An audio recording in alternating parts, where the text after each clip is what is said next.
தேர்தல் நடத்தை விதிமுறையால் காஞ்சிபுரத்தில் பட்டுப்புடவை விற்பனை முற்றிலும் பாதிக்கப்பட்டுள்ளதாக வியாபாரிகள் வேதனை தெரிவித்துள்ளனர்.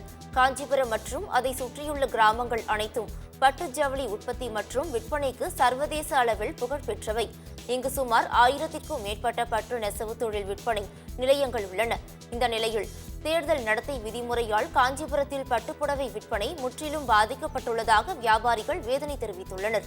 தனிநபர் 50,000 ரூபாய் பணத்திற்கு மேல் எடுத்துக்கொண்டு வெளியில் செல்லக்கூடாது என்பதால் காஞ்சிபுரத்திற்கு பட்டுப்புடவை வாங்க வரும் மக்களின் எண்ணிக்கை அதிக அளவில் குறைந்துள்ளதாக கவலையுடன் கூறியுள்ளனர். அனைத்து மாநிலங்களிலும் தேர்தல் முடிவுகள் வெளியான பின்பே தேர்தல் நடத்தை விதிமுறைகள் தளர்த்தப்படும் என்பதால் காஞ்சிபுரம் பட்டு விற்பனையாளர்கள் வாழ்வாதாரத்தை இழந்து தவித்து வருகின்றனர். இப்போ தேர்தல் அறிவித்தது பிறகு இந்த பறக்கும் படை அப்படின்ட்டு சொல்லிட்டு ஒவ்வொரு மாவட்டத்திலையும் நிறைய இம்ப்ளிமெண்ட் பண்ணியிருக்கிறாங்க. இது மூலயமா பார்த்திங்கன்னா தொழில் ரொம்பவே பாதிச்சிருக்கு. காஞ்சிபுரம் ரொம்ப பட்டுக்கே ரொம்ப பேர் போன ஒரு நகரம். இந்த பேர் போன ஒரு நகரத்தில் ஒரு பட்டு சேலை எடுக்கணும், ஒரு முகூர்த்தத்துக்கு எடுக்கணும், ஒரு குடும்பத்தை ஃபுல்லாக எடுக்கணுன்னும் போது அவங்க ஒரு தொகையை எடுத்துகிட்டு வருவாங்க.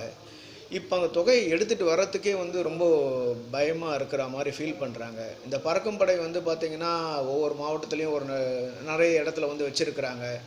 ஸோ அவங்க பார்த்திங்கன்னா பெரிய கன்மேன்ஸ் இதெல்லாம் வச்சுட்டு சிஆர்எஃப் ஆட்கள்லாம் இருக்கும் போது பார்த்திங்கன்னா எடுத்துகிட்டு வர்றதுக்கே ரொம்ப ஜனங்க இப்போ யோசனை பண்ணி வர்றதுனால இன்றைக்கி வியாபாரமே இல்லாமல் ரொம்ப முடங்கிட்டு இருக்குது இந்த ஒரு தேர்தல்னால.